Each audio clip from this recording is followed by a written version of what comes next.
going on, guys?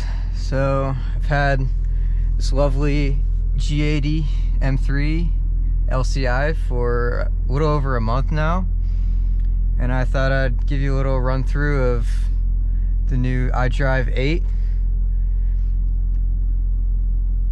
I've put about, I'd say, 700 miles or 1,100 kilometers on the car so far, and I have to tell you, I absolutely love this car. Like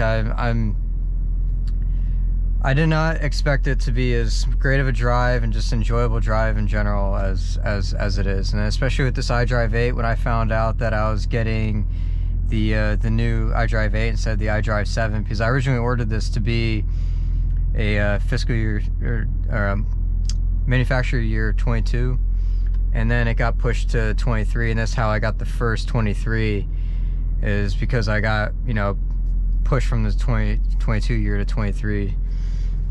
I'm gonna turn this off just because there's no reason to run it in the parking garage. But as you can see here, it's almost 1,200 kilometers actually, so it's about 700 miles. I frequently look at it, but I was not expecting to get 23, and I was not thrilled to get it at first, but I'm actually very glad that I did. A lot of the concerns that people bring up, and that I had myself as well, haven't been an issue actually. Like when it comes to the climate control, like it's just a quick button right here. Oh, well, a quick tap right there on the climate menu button. You can adjust the temperature without having to go to the climate menu at all. And the climate controls are actually higher up. That helps your peripheral vision when you're driving, versus being down here where the buttons normally would be.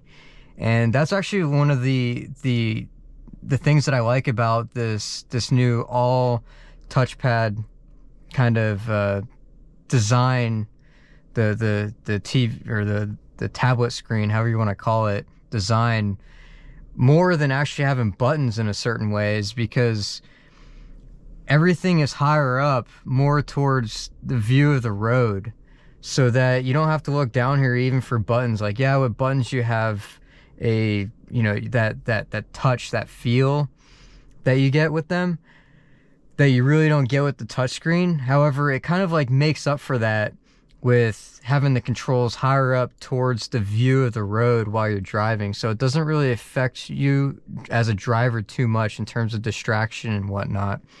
I mean, obviously it's there because your focus is here and not on the road, but I mean, it's just the same thing as looking further down where the buttons are. And that's one of the things that I like about this system, is that, like, compared to a lot of other cars where I see like their entertainment systems are down here, like especially with Mercedes. If you've been a frequent follower of my channel, you see I drive a C63, and I had a 2019 C43 a few years ago, and also that entertainment system was higher up here, which was good. But you look at their newer entertainment systems on the newer generation of C-Class and other classes as well, E and S, the tablet is down here at the very center of the console, and you have the air conditioning vents above it. And I don't think that's a good idea in terms of, you know, the driver and distraction and all that, because they have to look further down, versus with this system, it's a very clean sheet that has all the information that you need just like right here, and it's near your level, or the view of the road from right here. So, and then normally, like, I don't really mess with my climate controls often when I'm driving anyways. Like if it's hot, I'll just put on max AC, and then when I'm good, I just turn it off and I have it on low or have it on medium. I don't think it's going to adjust right now because the car's not on, but it's not that much of an issue, and that compared to what I thought it would be. Now, this is the Apple CarPlay. I absolutely love it. The only downside with Apple CarPlay, and this goes with any car, it's not just this one, is that you're going to have a delay, a lag, whatever you want to call it, with the wireless. So like when you go to skip a song or something like that, there's going to be a good like 2-second delay, which is kind of annoying, but I was hoping that they'd have it fixed by now, but I guess not. But we're gonna go to the iDrive8 now. Sorry if you guys have been waiting for a little bit with me talking too much, but this car is fully loaded, and I know it's controversial to say fully loaded because I don't have like the extended or the complete interior. There's just too much red for me, so I opted out of that. But with all the options, I chose like everything. I checked everything off because I didn't want to like miss out on anything that this car had to offer that was like top of the line. So that's why I checked off like every single box. So like I got the M drift analyzer right here. And obviously I haven't done any drifting yet because the car hasn't been broken in yet. So I've just been driving it here and there every once in a while. Nothing too crazy. I did get out on the Autobahn, and man, this, even keeping the RPMs below 4,000 RPM, this car just goes. Like once this car is unlocked, and I'm pretty sure all of you with the previous generation or even unlocked any unlocked G80 M3 or M4, like you know how fast this car is. This car is fast, and not only that, like just daily driving it, because that's all I've done with it yet. It's been such a great drive, so I cannot wait till I have it unlocked. But for the meantime, I'm taking it slow. I don't want to rush to it. I don't want to like rush to put miles on it. I want to enjoy the car. So, I mean, eventually I'll get there, but when I get there, I know it's just going to be a huge blast. But anyway, so that's like the M drift analyzer, and you don't get that unless you get, I forget the name of it, but it's like the MxDrive Professional, I believe. What some people think is that like they think that you only get this and the maximum speed increase, but not only that, what's really important, I think, with that package is that you get the 10-point M traction control feature as well, that you don't get in cars that don't have that feature. And that traction control is very important, I think, because it allows you to basically drive with traction control pretty much off, but you still have some safety mechanisms to help you not, lose control of the car when you're doing extreme maneuvers such as drifting or out on the track, and you don't like accidentally may have oversteered, but thanks to the traction control, the 10-point traction control, it kind of catches that and prevents that from happening. So any level of safety, I think, is very important, because at the end of the day, this is a daily car, and it's not meant for the track, but it's a great car to drive to the track, have a fun day out on the track on, and then go back home, drive it, and then drive it to work and whatnot. Like, it's a great all-around car. So like, I didn't get this planning on it to be my track car. So that's why I think that 10-point traction control is perfect, because it allows this car to be very versatile and allows you to do everything that you want to do. So anyways, we're gonna go back and we're just gonna go through some of the apps. I've never opened the Android Auto because I don't have an Android. I have Apple CarPlay, as you can see here. It's typical, nothing out of the ordinary. We're gonna go back. I'm still getting used to this whole system. I just mainly drive. I don't listen to the radio. I have my own Spotify going. Navigation, I have Apple CarPlay, so there's really no need for it, but you get it there in the center console as well. The live vehicle, I can't really use that because, like, for example, the 3D view from your phone, I'm here down in a parking garage down below ground, so it's not like I can see the car most of the time anyways, and I always have this thing parked up in the parking garage, keeping it nice and safe. Interior lighting, that's one thing that has me surprised, is that there's a few colors that they don't have.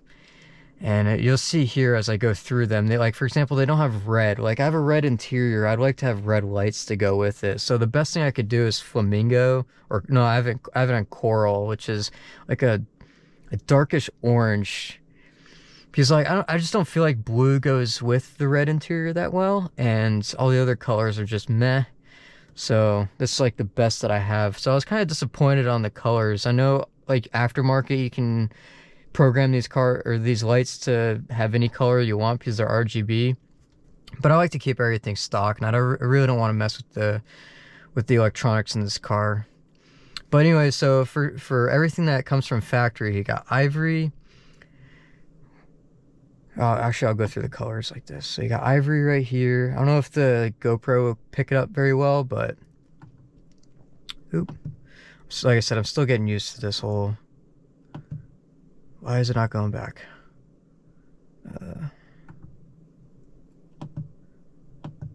Okay, so I just gotta click on the car. All right, so that's ivory. You see right here. Citrine.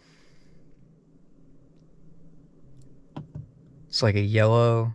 You got coral, which is kind of like a pink. Actually, oh no, that's like a darkish orange. Never mind. That's what I got currently. Then you got flamingo, which is pink. Actually, that doesn't look too bad. I might actually run with the pink, the flamingo. You got pearl, which is kind of like a white light. You got turquoise, which is like a cyan kind of greenish. Actually looks pretty good too. Got emerald, which is green. It's not bad. Got rose, which is like kind of like another orangish, a little bit brighter. Got azure, and that's it. Azure, which is blue. So those are the colors. I expected a lot more, especially with this LCI. So I'm kind of a bit let down about that. But that's what you have for the interior ambient lighting. We're gonna go back.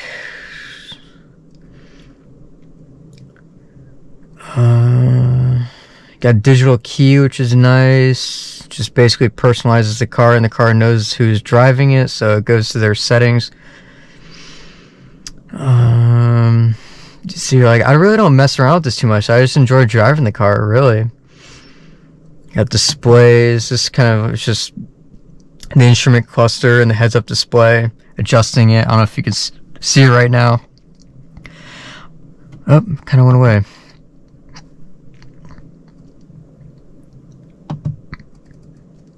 Let me see, adjust it. Yeah, it's already at 10. Alright, so I have it on right now. I don't know if you can see it from the GoPro. I'm going to lower it down a little bit. I'm not a huge fan of the design, but it changes in the different modes that you're in. And I'll open that up in a second. And then, just basic settings like daytime running lights, all that stuff. Nothing out of the ordinary. So the different M modes, I know a lot of you want to see that. So like normally you're in road, then you can go into sport. Oh, I need to turn the car on. So we're gonna turn the car on real quick.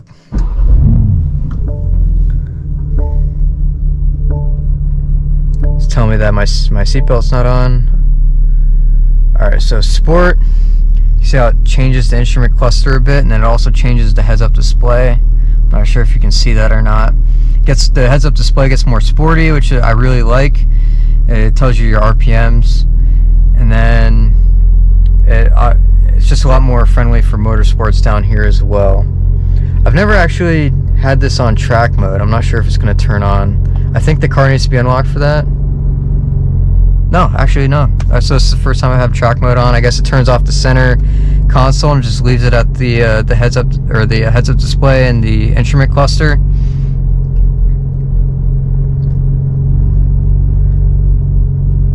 I'm gonna go back to sport mode, and then if you want to adjust the settings of how the car performs, then you can you hit this button right here, setup, and then you can change the engine to be aggressive and more aggressive, sport plus. The chassis, same thing. Steering is either comfort or sport. Braking is comfort or sport. I tell you, the braking makes a huge difference.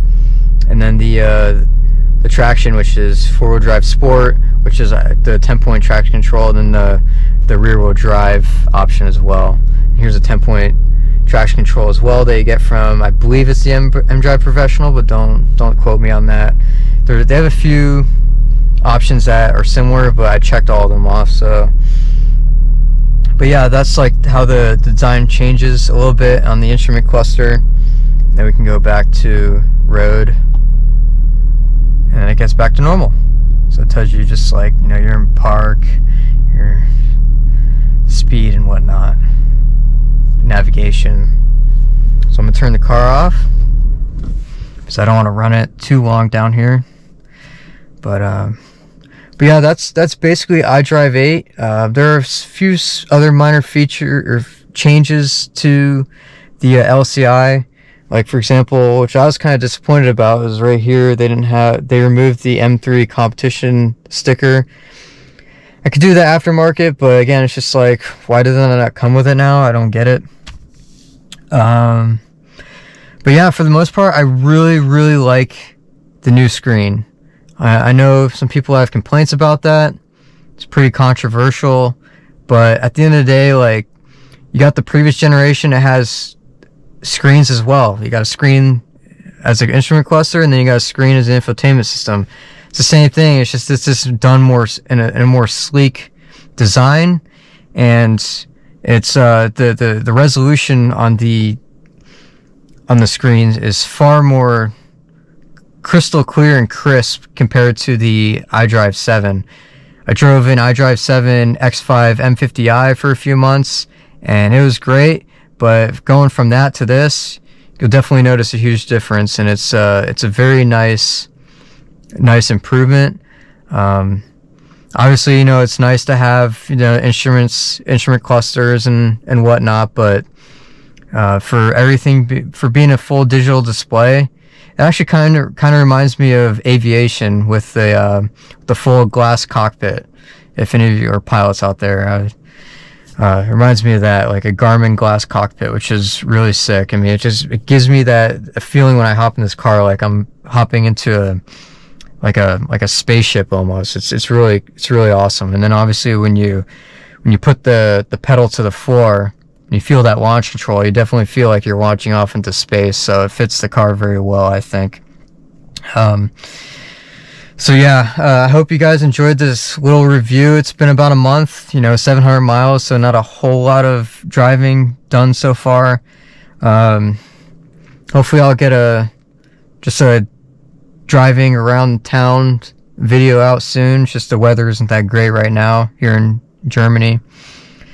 So we have fall coming soon, so it's starting to get a little bit rainy again, and this car has never seen rain, it's never seen any bad weather, it's only seen the sun for very briefly. For the most part, it's a garage clean, and I'm gonna try to keep it that way, and just it's my fun car. I absolutely love this car, and I hope you enjoyed the video, and be sure to follow me for more videos in the future, because I'm definitely gonna have I've been making a lot of videos with this, and then also my Mercedes as well. I love motorsports, love driving fast, so stay tuned. Take it easy. Till next time.